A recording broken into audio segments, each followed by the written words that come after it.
sommes de retour à Virage Plus et je suis maintenant en compagnie de Michael Sylvain. Salut Michael. Bonjour.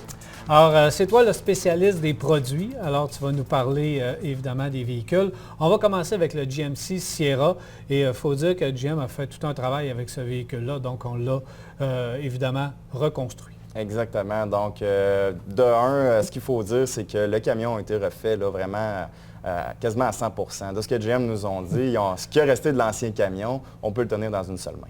Donc, c'est pas grand-chose. Non, c'est ça. Exactement. On peut parler d'un tout nouveau camion. Et lorsqu'on parle d'un nouveau camion, bien, on parle de la base, c'est-à-dire le châssis. Le châssis qui a été renforcé une fois de plus, qui était déjà assez rigide, mais encore une fois renforcé. Donc, au niveau de la torsion, on a vu plusieurs tests là, de torsion à la télévision déjà qui ont été faits et c'est extrêmement surprenant. Donc, grosse amélioration de ce côté-là. Et évidemment, ce qu'on voit, c'est la carrosserie, c'est le visuel. Effectivement, le look qui a été rajeuni de beaucoup, c'était les commentaires qu'on avait le plus de négatifs à propos de nos camions. C'était évidemment pas la mécanique, c'était le look, autant intérieur qu'extérieur. Donc, les gens étaient un petit peu tannés de voir, trouvaient que ça faisait longtemps que ça avait le même look. Donc, ils sont venus le rajeunir et le mettre un peu plus costaud aussi, à mon avis. Là, il est un peu plus carré. Là. Bon, parle-moi de la cabine parce que c'est vraiment là qu'est le changement majeur à l'intérieur. Là. On ne reconnaît plus rien, on a vraiment amélioré le tout. À 100 %, là, le look était époustouflant de un. La configuration aussi, tout est à portée de main, très simple d'utilisation, très ergonomique. Donc, des technologies aussi accrues que normalement on retrouve seulement dans les véhicules de luxe. Maintenant, on a ça dans les modèles, même intermédiaires, là, très bien équipés. Là. Et ceux qui travaillent avec leur véhicule, il y a beaucoup de rangements. Effectivement, très bon. C'est vraiment amélioré.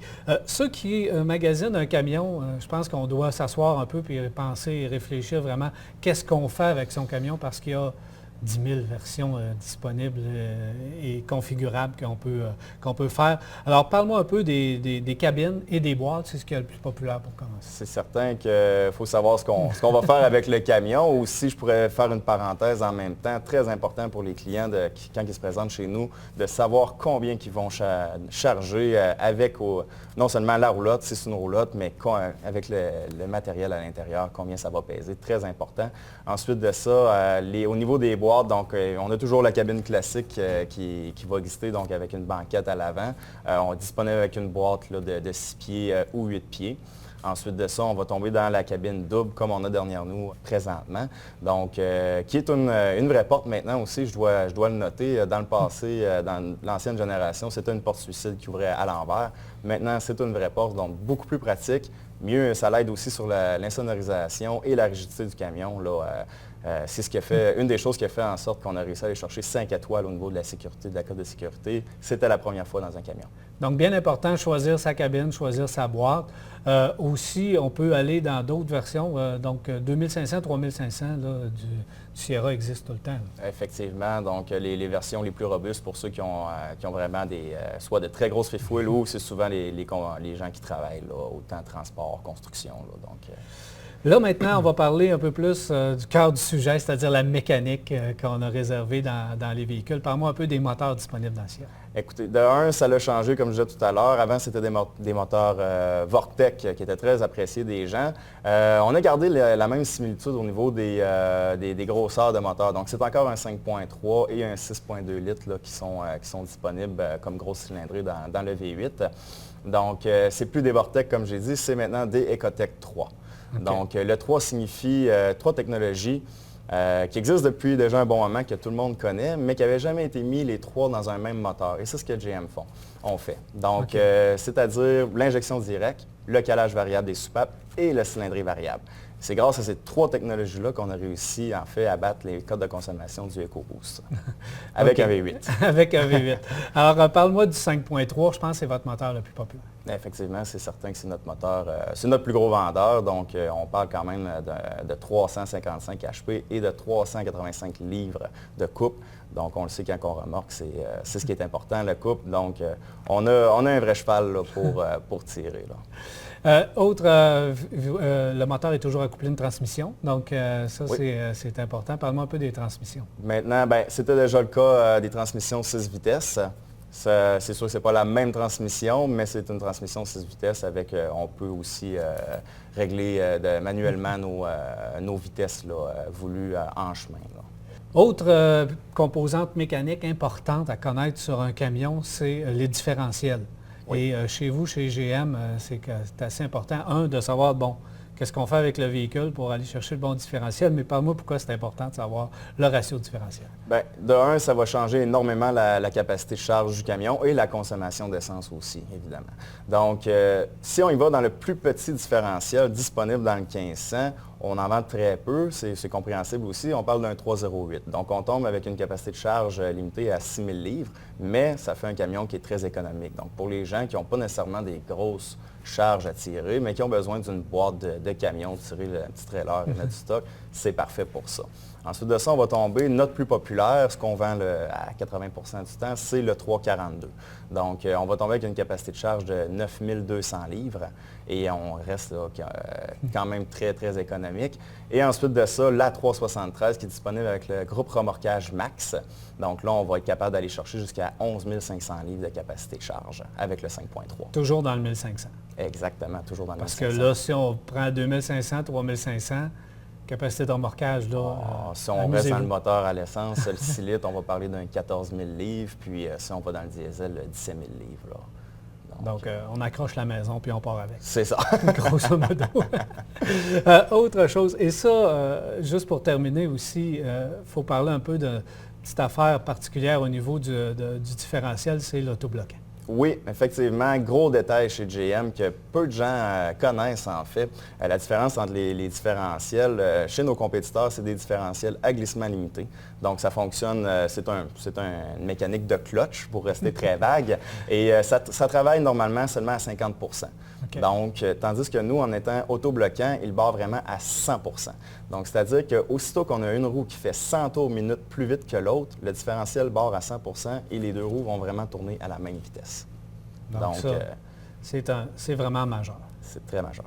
Maintenant, il faut parler des freins parce que encore là, GM a innové du côté des freins. Oui, maintenant des freins qui ont donné le nom Duralife. Duralife, en fait, ce que c'est des disques qui ont été chauffés à 560 degrés Celsius pendant 24 heures et pendant ces 24 heures-là, ils injectent de l'azote dedans. Donc, ce que ça fait, c'est extrêmement rigide, beaucoup plus solide qu'avant. En fait, selon les dires de GM, ils ont doublé l'espérance de vie des freins. Et en plus de ça, petit fait à noter, la rouille de surface ne se crée plus là-dessus. Donc, si le camion reste dans le cours une couple de jours, on n'a pas cette espèce de petite rouille tannante là, qui se crée sur le disque. Donc, c'est une belle technologie qui va être appréciée par les gens de camions, évidemment. Tu as parlé au début de technologie et de sécurité. Maintenant, des fois, des éléments qui étaient ou des caractéristiques qui étaient réservées aux véhicules très haut de gamme qu'on peut maintenant avoir dans son camion. Oui, effectivement. Donc, on peut aller là, même jusqu'à avoir les alertes de changement de voie, les alertes de collision si quelqu'un freine brusquement devant nous. Donc, ça va même faire vibrer le siège pour nous dire, écoutez, il y a un danger devant. Donc, ça, c'est une des nombreuses technologies. Ensuite de ça, tout ce qui est de radio en continu Bluetooth, les GPS qui ont été améliorés grandement aussi, une grande simplicité maintenant d'utilisation. Une des choses aussi qu'on est les seuls à avoir chez GM, c'est le Wi-Fi intégré 4G LTE fourni par OnStar. Donc ça, c'est un gros plus, surtout pour les entrepreneurs qui ont besoin de beaucoup de données, beaucoup moins cher qu'un plan de données de cellulaire traditionnel. Et en plus de ça, on peut mettre plusieurs appareils couplés à ça. Donc, on voit qu'il y a beaucoup de composantes, on voit qu'il y a beaucoup de technologies, on voit qu'il y a beaucoup de versions et de modèles parce qu'on n'a pas parlé des groupes d'équipements qu'on peut retrouver à l'intérieur des véhicules. C'est assez particulier. Sans rentrer dans chaque modèle et chaque détail parce qu'on ne finirait plus, mais juste donner une idée du prix du véhicule, ça part de quel prix jusqu'à quel prix? Écoutez, c'est sûr que si on y va vraiment dans le modèle de base 2 roues motrices, là, on va commencer là, aux alentours de 25 000 $. C'est certain que si ensuite on monte dans la version Denali, par exemple dans le GMC, on peut aller dans les camions de 65 000 70 000 $. Donc ça, c'est sûr que c'est le très haut de gamme. Le plus populaire présentement, si on reste vraiment au prix de détail, là, ça tourne aux alentours de 45 000 50 000 $. On a de quoi de très, très bien à ce niveau-là. C'est notre plus populaire. Et avec les programmes qu'on a en cours, les bons taux d'intérêt de GM, là, ça fait toujours des paiements qui sont appréciés. On sait qu'il y a des maniaques qui connaissent le camion de fond en comble. Oui. Mais pour quelqu'un qui veut magasiner un camion, c'est quoi le conseil que tu peux donner? Parce qu'on voit que ça peut être assez complexe avec tous les éléments qu'on doit mettre ensemble parce qu'on va apprécier si on veut vraiment apprécier son camion, il faut qu'il soit construit pour soi-même. C'est quoi le conseil que tu donnes aux gens? Écoutez, comme j'ai énuméré un peu plus tôt, très, très, très important de savoir combien on va tirer, si c'est pour tirer, effectivement.